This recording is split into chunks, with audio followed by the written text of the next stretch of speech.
So, Blizzcon happened this weekend, and if you're a WoW player, you should be excited, because Blizzard did something great. Blizzard actually gave us a variant of Classic Plus, which I and so many others are really excited about. They call it Season of Discovery.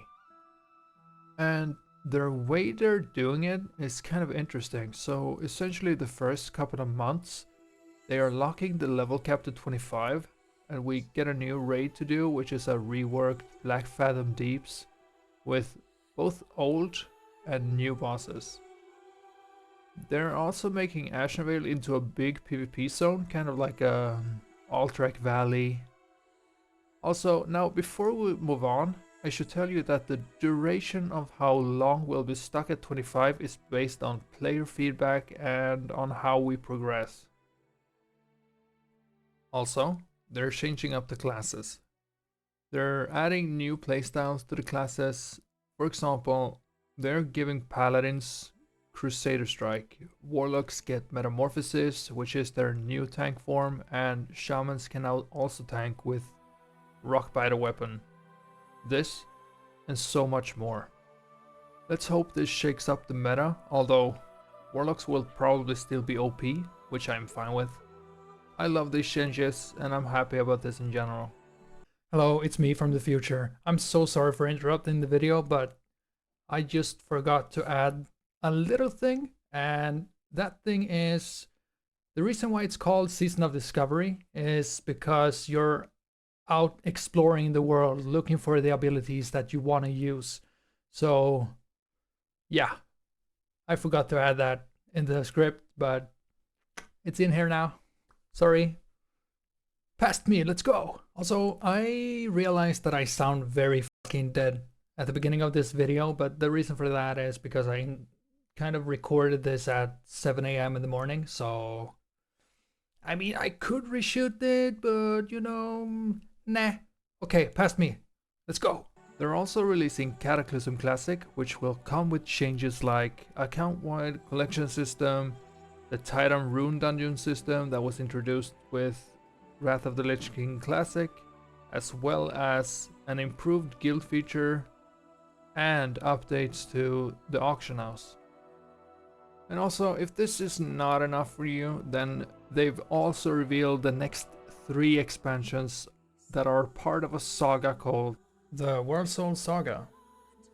The first expansion is called The War Within. The continent is called Castle Gar, and this is where we as players are going to visit the Isle of Dorn, the Ringing Deeps, Hallowfall, and also the Nerubian Empire, Ashkahet. With this expansion, a new system called Warbands is introduced, which works sort of like the Star Wars The Old Republic legacy system. Basically, everything is now account bound. Example, reputation, transmog. So when you're running a transmog run on your hunter and somehow loot the tusks of Manaroth, your warrior, paladin, death knights, they will still get them. This change is fantastic. Delve is also a new evergreen feature that gets added in the War Within, where you can play alone or up to 5 players. This is sort of like an open world scenario where you, with the help of Brandon Bronzebeard, explore caves and open treasure chests. Delves contain puzzles and bosses, and I think this is a very welcome feature. I should mention that Delve also replaces PvP in the weekly vault reward, so Delve is actually here to stay. Both the Alliance and the Horde gets a new allied race, which is called the Earthen Dwarves, and we've seen these guys before. This expansion is also released with 8 dungeons, 4 while you level and 4 when you're at max level. And the first raid is called Nerubar Palace, and the formula is just like Dragonflight. But wait, there's more.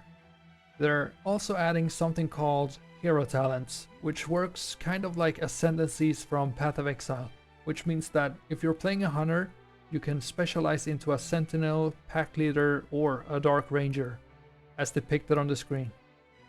Dynamic Flight is also coming to WoW, meaning that almost all the mounts will be flown like the dragons from Dragonflight. So this means that you can ride your invincible like a dragon in Eastern Kingdoms and in Kalimdor. And with that, that's everything from the War Within expansion.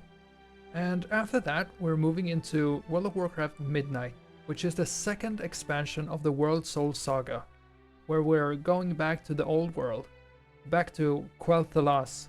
This expansion is centered around the Void's invasion of Azeroth, and our job here is to defend the Sunwell, which the Void is seeking to snuff out. And lastly, we have the third expansion of the World Soul Saga, which is called World of Warcraft The Last Titan. Here, the players are set to return to Northrend. During this expansion, we will venture back to Ulduar and witness the return of the Titans. Metzen also hinted that the Titans might not be all that which we expected, and that what we know about the Titans' intentions and the true nature of Azeroth may be challenged. Surprise! So this was my recap of World of Warcraft at Blizzcon, and I just want to say that I'm so happy to have Chris Metzen back, steering the lore in the right direction, because this is just very exciting to me. And also, he's the best hype man Blizzard has ever had. I also want to add that I have not watched any interviews that other content creators or streamers might have done, so if I missed something, please let me know in the comments down below. Now, I'll leave you with one question. Are you as excited for WoW's future as I am? Let me know. But before I leave, I just want to say my name is Vaken. This was my first time trying to make a scripted video, and I also stream over on Twitch to about 5 viewers on average, and right now I'm playing Star Wars The Old Republic while waiting for good games to actually come out. So I'll get back into WoW really soon again. I hope to see you again, be it on Twitch or in WoW, or maybe even on YouTube, who knows. So if you liked the video, then please leave a like, maybe subscribe. If not, then I'm sorry that I wasted your time. Thanks for watching. Have a great day, everybody. Bye.